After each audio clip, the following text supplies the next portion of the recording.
It's like, why would you want him just to think with his manhood of his pickle, as every answer needs to come from his manhood of his pickle? Because as you can see, not a lot of men make the best choices if they think with their manhood, and they think with their pickle. They don't make the best determination of what insightful news they should know versus what insightful news they should not know, because they're just thinking with their pickles. So yeah, but ladies, you understand what I mean. It's like every man's supposed to think with his pickle and give an answer based on his pickle, what his pickle says, right? Yeah. Every answer is formed from his pickle. No, that's why there was a brain up here. I know psychology too. There's a brain up here, and I know the neural languaging too. I'm a neural language programmer, so the NLP. Why? So there's neurons up in this brain. You can use your brain to give the right incitement of situational news that you need to talk about and learn.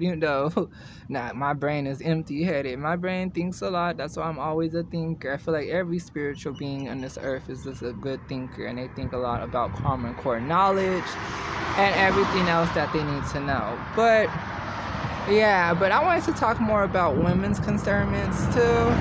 It's like, yeah, when we were younger, I'm a counselor, you guys. So I'm just letting you guys know that you're coming to a therapist that actually counsels on those types of topics too.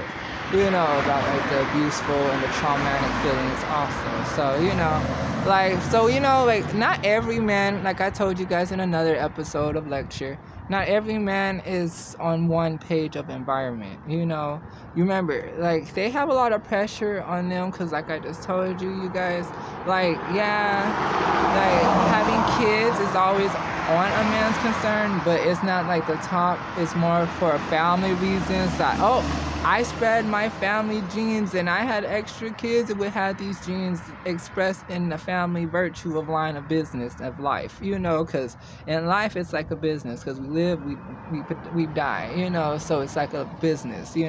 So for a man to want to have kids and stuff like that, it's just part of the life business. It's like I bring more oncoming kids into this life, so that way, there's more of a virtue of acknowledgement for him to know, like, yeah, I had 95 kids. First, I just had 6 with only one lucky lady, or 7, so yeah, it's just the way men want to think about it. Because you remember, we live in a man's world, ladies, but men don't make the final determination on what they feel like we should talk about in our life only. Because that's not always the subject that we want to talk about in life only, so yeah, don't be playing stupid, ladies. It's okay. If you needed someone who would fight for you, I'll fight for you, baby. I'll fight for you. Right? I'm right here. I'll fight for you. Nefertiti will fight for you, my love. I'm not gonna let you feel like I'm gonna treat you just like I just teach my daughters. I will fight for you, my love. I will fight for you. Okay?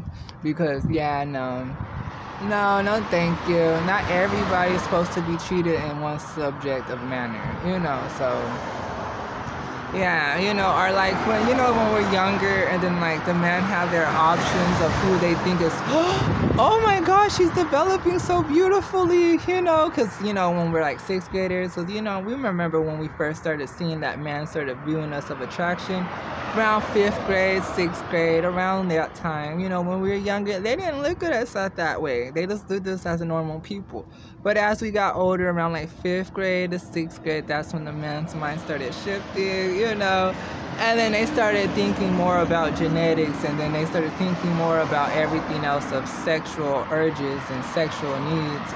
And that's when society kind of just said, oh, it's just men just getting what they could get. Ladies, not every man deserves you. Not every man out there deserves you. Like, your past, your situations that happened in your life.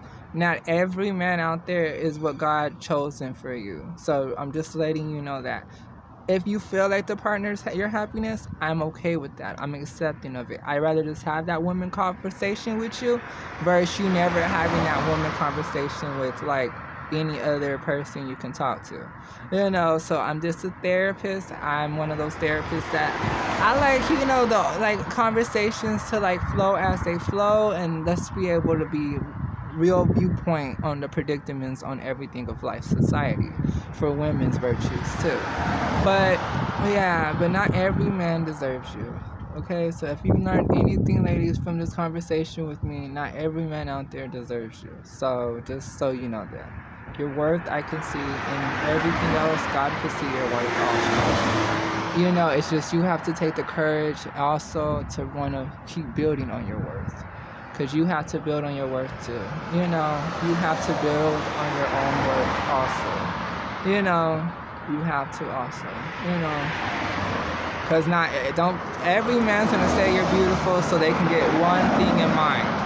So remember, we're adults, ladies. You know, let's not play the same games that we seen when we were little from our mothers, and we believe that, oh, this is how they run it, and this is how I have to go run it too. Because now, the power of psychology is our own thinking of our own will, of what we view it. Because that's taking our power back as a survivor to let us know not everything I was taught is going to be the final truth of the discovery, because I want to go learn for myself. And that's where I'll leave this conversation, and I'll see you guys in the next video.